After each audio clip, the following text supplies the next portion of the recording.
Hi, and welcome to another episode of You're in Charge. Now what? I am your host, Glenn Pasch.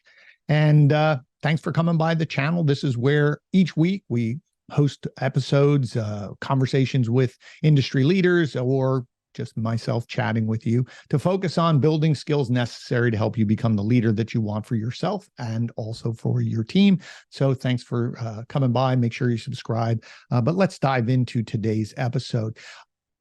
This topic, funny enough, was not something that I was thinking about sharing because at first I didn't think it was that important.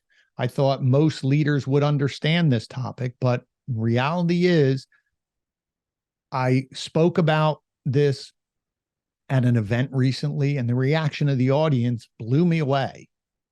And then I was telling someone about this, one of managers that I coach individually, and it unlocked something for him. And he said, I never thought about it this way, or I took it for granted. So when two things happen in your life like that, it means that the world is telling you this is more important than you think, and it should be addressed. So let's dive in. It is around the 6 words that I think great leaders use every single day in multiple situations in order to help themselves as a leader move forward and make their team progress as well. So what are those 6 words? They seem pretty basic, but I'll explain how it unlocked in a moment. So the words are who, what, when, why, where, and how. Now, I'm sure a lot of people, hopefully you didn't just click off and think, well, that's the stupidest thing I've ever heard. Of course, those are important words, but it's really how you use those words that are important. So in the example of the audience that I spoke at, the topic was the questions or metrics you needed to focus on with your marketing agency partner every single month. And afterwards, the audience came up to me and they said, I get overwhelmed with metrics every single month. But the way that you use those words, it unlocked what I know I should be asking. I just didn't know how to ask it. And you get caught up sometimes in the actual metric. Sometimes we get, I don't know, I want to say embarrassed, but I think it's embarrassed that we don't know. And we don't want to ask that question or be shown to others that we don't know because we're in our position. It could be in front of our other leaders. And someone might look at you and say, well, how do you not know this? But in reality, that's the way we learn. We've always learned that way. We've asked our teachers have asked us, why is this? How do you do this? When do you do this? Where do you do this? And so around those metrics, we kept asking or sharing that you need to ask the question so that you are comfortable. You're paying the vendor for marketing. You should be comfortable. You should make sure that you're comfortable with what's going on and, more importantly, with the results. So what do I mean by that? Well, let's say you have an ad strategy or you want to highlight an event that's coming up. And it could be a holiday. It could be beginning of the year, end of the year. Maybe there's some event. What you should be saying to your agency partner is, here's the event. So what are we going to do? Meaning, what type of ads are we going to run? Who is the target market? Why are we doing those individuals? Where are we going to post these? When are we going to post these? How do we know if it's working? All of those questions, and keep asking until you get down to something that you understand. Even if they say, well, we have a lot of traffic to the website. What does that mean? What did that traffic do? Where did they go?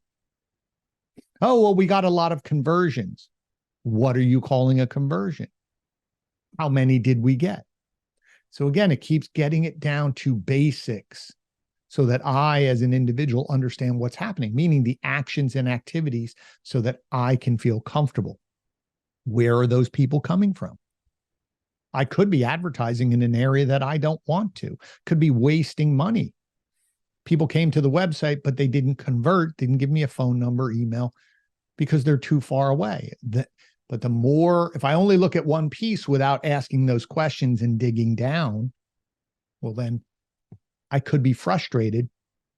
But more importantly, I don't know how to make it better. And we don't want to just sit in frustration. So those questions were really important to them. Now, as I said, there was a second conversation. I was telling one of my coaching clients, a manager who I work with each week, about this conversation. And he had said to me, well, that's so funny because I got really frustrated the other day with my vendor partner. I said, what happened? He said, well, they called me up and they said, unfortunately, a lot of the ads didn't run last month. And I just blew up. I got upset with the individual. And the person said he'll get back to me. And when they got back to me, in reality, only 4 out of the 100 ads didn't run. And I said, well, how do you feel about that? He said, well, I felt bad blowing up on the person, but he didn't give me specifics. I said, absolutely. But think of what you could have done as well. You could have asked, well, how many is a lot, right? I will challenge all of you listening to this. Just listen to how many vague terms you may use, but especially your team uses in order to share, a situation or a feeling. Oh, we were swamped yesterday. Oh, we were so busy. I just got pulled into a million different directions. What does that mean? You have to stop and treat all of those situations like a detective would when they came on a crime scene. Think of all of the shows, the detective shows that all of you have watched. I doubt very highly if I could even think of one right now where a detective comes on the crime scene and just starts screaming and yelling and losing all of their patience, versus they just stop, they watch, they start cataloging information with what they see, they start asking questions. And if you listen to them, they're asking the who, what, where, why, when, how questions in order to gather knowledge so they know how they should react. So I challenged the gentleman. I said, if you had asked them, well, how many is a lot? There's only 2 things that the person could say is, I don't know. And then you say, well, can you please find out and get back to me? Now I can table that. There's no emotions. If they said 4, you could say, well, that doesn't seem like a lot.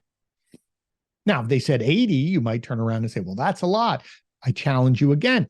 Don't react until you have information. What happened? Why did it happen? When did it happen? What are we going to do differently? How are we going to make sure this doesn't happen again?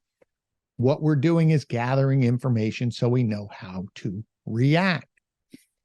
And I said this to the gentleman, and he laughed at first, and he said, that's pretty good. What I said was, you have to be proactive so you can be reactive to be proactive. And what I meant by that was I have to proactively ask questions. Who, what, where, when, how, why, in order that I can react to that information and I can create a plan to proactively move forward to make sure that it doesn't happen again. We have a strategy in place that we can work towards a resolution, but none of it revolves around emotion. And that's why these questions are so important, and why great leaders use these is it slows them down from allowing the knee-jerk reaction of emotion. I'll give you an example. One time back in my early